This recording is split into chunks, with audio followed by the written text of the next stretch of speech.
हर हर महादेव दोस्तों, ओम नमः शिवाय। आप सभी को संतान सप्तमी की ढेर सारी शुभकामनाएं।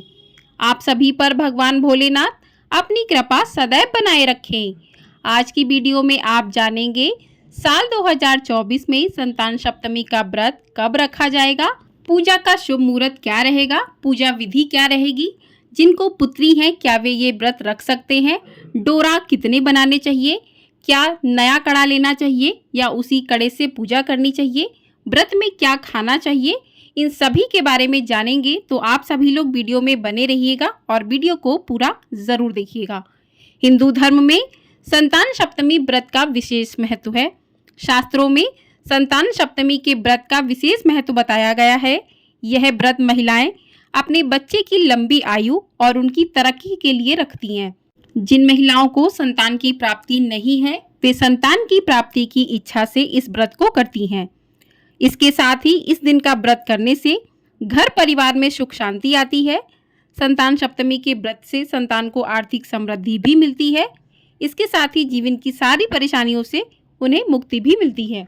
संतान सप्तमी व्रत हर साल भाद्रपद मास के शुक्ल पक्ष की सप्तमी तिथि को रखा जाता है। यह व्रत भगवान शिव और माता पार्वती को समर्पित है।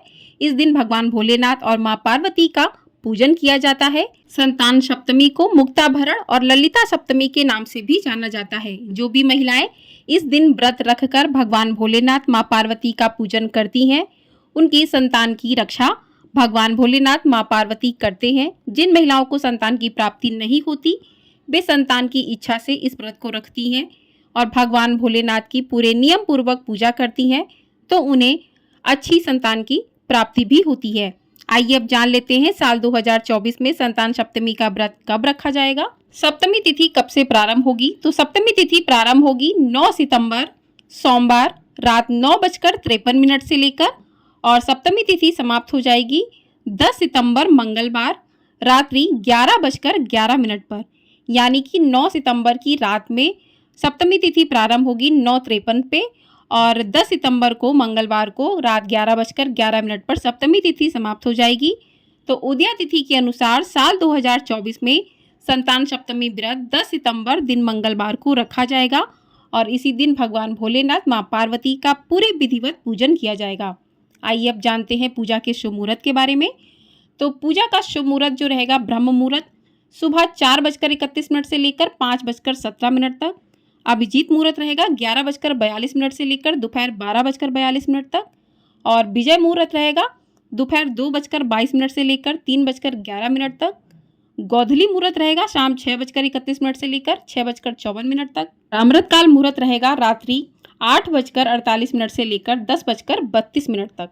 तो ये कुछ शुभ मुहूर्त रहेंगे पूजा के, लेकिन संतान सप्तमी की पूजा जो है वो दोपहर तक हो जानी चाहिए, जो कि अभिजीत मुहूर्त है, जो कि बहुत ही अच्छा मुहूर्त माना जाता है। तो इस अभिजीत मुहूर्त में जो है संतान सप्तमी की पूजा जो है आप लोग कर सकते हैं, जो कि 11:52 से लेकर दोपहर 12:42 तक रहेगा। तो इस समय में आप जो है पूजा कर सकते हैं। राहु काल रहेगा उसी दिन दोपहर 3:24 से लेकर 4:57 तक। तो राहु काल में कोई भी पूजा या शुभ कार्य नहीं किए जाते, तो इस समय में आप भूल कर भी पूजा ना करें। यदि पूजा की जाती है तो उसका पूर्ण फल जो है आपको प्राप्त नहीं होता। आइए अब जान लेते हैं कि व्रत के पारण का शुभ मुहूर्त क्या रहेगा। तो व्रत के पारण का शुभ मुहूर्त 10 सितंबर को ही शाम 6:32 से लेकर 8:50 तक रहेगा। तो कुछ लोग जो है उसी दिन पारण करते हैं, तो ये पारण का समय रहेगा, और कुछ लोग अगले दिन सूर्योदय के बाद पारण करते हैं। तो आपकी तरफ जिस तरीके से होता है आप उस तरीके से पारण कर सकते हैं, लेकिन यदि आप 10 तारीख को पारण करते हैं तो आपके पारण का समय जो है ये रहेगा। और अब बात करते हैं पूजा विधि, किस प्रकार से आपको संतान सप्तमी व्रत की पूजा करनी चाहिए। तो इसके लिए आपको सुबह जल्दी उठकर स्नान कर लेना चाहिए, स्वच्छ वस्त्र धारण कर लेने चाहिए। उसके बाद आपको भगवान सूर्य को अर्घ्य जरूर देना चाहिए संतान सप्तमी के व्रत में। उसके बाद आप जिस प्रकार से अपने नियम की पूजा करते हैं, रोज की पूजा करते हैं, उसी प्रकार से आपको सुबह आपको पूजा करनी है मंदिर में, और हाथ में थोड़े से पुष्प लेकर आपको व्रत का संकल्प अवश्य लेना है कि आज आपने संतान सप्तमी का व्रत किया है, हे भोलेनाथ माँ पार्वती मेरे व्रत को बिना अर्चन के पूरा कीजिए। तो इस प्रकार से आप जो है व्रत का संकल्प अवश्य लें। उसके बाद जो है पूजा के शुभ मुहूर्त में आप पूजा करें। तो पूजा करने के लिए आप एक चौकी ले लें। चौकी पर लाल या पीले रंग का आप वस्त्र बिछा लें। वस्त्र बिछाने के बाद आपको थोड़ा सा चावल का आसन देना है। उसके बाद उस पर आपके पास जो भी शंकर माँ पार्वती की प्रतिमा हो उसको स्थापित कीजिए। आप मिट्टी के भी बना सकते हैं, भगवान गणेश, शंकर माँ पार्वती, और आपके पास जो भी मूर्ति फ़ोटो है उसको भी आप स्थापित कर सकते हैं। तो इस प्रकार से स्थापित कीजिए। कलश की स्थापना कर लीजिए अगर आपके यहाँ होती है कलश की स्थापना। कुछ लोगों के यहाँ होती है, कुछ लोगों के यहाँ नहीं होती है। तो यदि आपके यहाँ होती है तो आप कलश की स्थापना कर लें।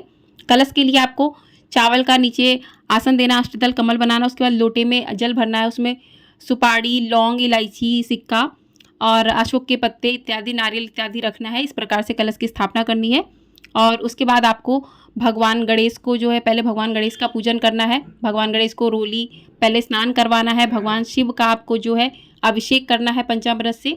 उसके बाद भगवान गणेश को रोली का तिलक लगाइए और भगवान शिव को चंदन का तिलक लगाइए और माँ पार्वती को सिंदूर का तिलक लगाइए। उसके बाद पुष्प अर्पित कीजिए। अगर आपने वस्त्र लिए हैं तो वस्त्र अर्पित कीजिए, वरना आप कलावा स्वरूप वस्त्र भी उनको अर्पित कर सकते हैं, जनेऊ अर्पित कर सकते हैं। माँ पार्वती को सुहाग की सामग्री अर्पित कीजिए और जो भी फल मिठाई आपके पास है उसका भोग लगा सकते हैं आप। और इस व्रत में आपको 7 पूड़ी बनती हैं, 2 जगह मीठी पूड़ी बनती है इस व्रत में, जो कि आपको बनानी है। 7 पूड़ी से आप अपने व्रत का पारण करेंगे और 7 पूड़ी जो है वो आपको भगवान को अर्पण करनी होंगी, माँ पार्वती भोलेनाथ को अर्पण करनी होंगी। तो 7 मीठी पूड़ी जो है अर्पण करना है और 7 मीठी पूड़ी आपको अपने लिए बनानी है, वो भी आपको वहीं चौकी पर ही रखनी है। उसके बाद इस प्रकार से भोग लगाना है। उसके बाद आपने जो आपके पास अगर कोई कड़ा है, पहले से कोई कड़ा है, तो आप उस कड़े को रखकर अच्छे से उसको शुद्ध कर ले पहले गंगा जल से।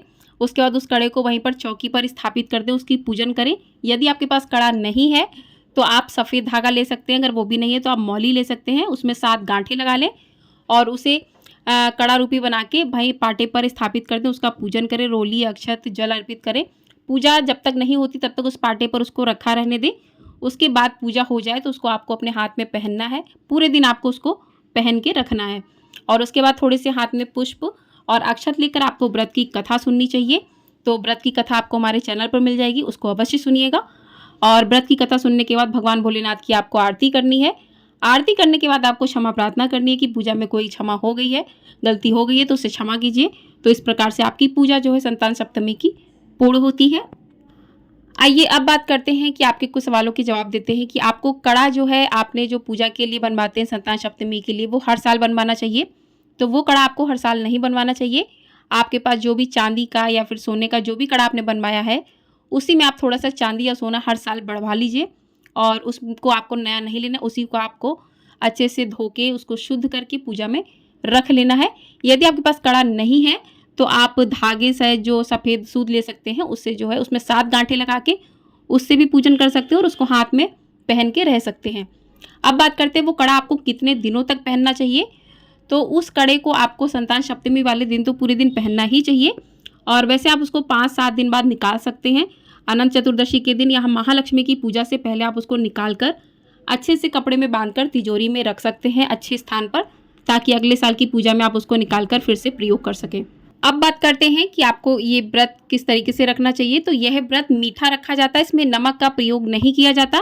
लेकिन अगर आपकी शरीर की सामर्थ्य नहीं है कि आप नमक के बिना नहीं रह सकते, तो आप सेंधे नमक का प्रयोग एक बार कर सकते हैं।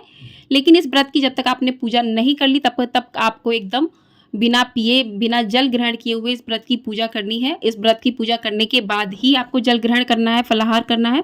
इस बात का आपको विशेष रूप से ध्यान रखना है। अगला सवाल है कि जिनके जो है बेटियां हैं, क्या वो इस व्रत को रख सकती हैं। तो आपको बता दें कि यह व्रत जो है वो संतान सप्तमी का व्रत है। यह व्रत ही संतान की लंबी आयु और उनकी सुरक्षा के लिए होता है। तो ये बेटा हो या बेटी आपके संतान है तो अपने संतान की लंबी आयु के लिए इस व्रत को आप रख सकते हैं। तो आशा करती हूँ कि आप लोगों को सभी जानकारी मिल गई होगी। आप लोगों को ये वीडियो पसंद आई हो तो वीडियो को लाइक ज़रूर कर दीजिएगा। आपका एक लाइक हमारे लिए बहुत अधिक महत्वपूर्ण होता है। आप लोगों के लाइक से पता चलता है कि आप लोग इस वीडियो को सुन पा रहे हैं, पसंद कर रहे हैं, तो लाइक ज़रूर कीजिएगा। और गला मेरा ख़राब है दोस्तों, फिर भी मैं आप लोगों के लिए वीडियो लेकर आ रही हूँ। तो प्लीज़ वीडियो को ढेर सारा अपना प्यार ज़रूर दीजिएगा और चैनल पर पहली बार आए हैं तो चैनल को सब्सक्राइब ज़रूर कर दीजिएगा। आपको हमारे चैनल पर संतान सप्तमी की व्रत कथा भी सुनने को मिलेगी। तो चैनल को ढेर सारा अपना प्यार अवश्य दीजिएगा। और आप लोग संतान सप्तमी का व्रत यदि कर रहे हैं तो संतान सप्तमी के व्रत की सारी विधि आपको वीडियो में मिल जाएगी, तो उसे भी अवश्य सुनिएगा। पूजा विधि की वीडियो भी मिलेगी, किस प्रकार से पूजा करना है, तो ज़रूर देखिएगा। मिलते हैं अगली वीडियो में, तब तक के लिए हर हर महादेव, ओम नमः शिवाय।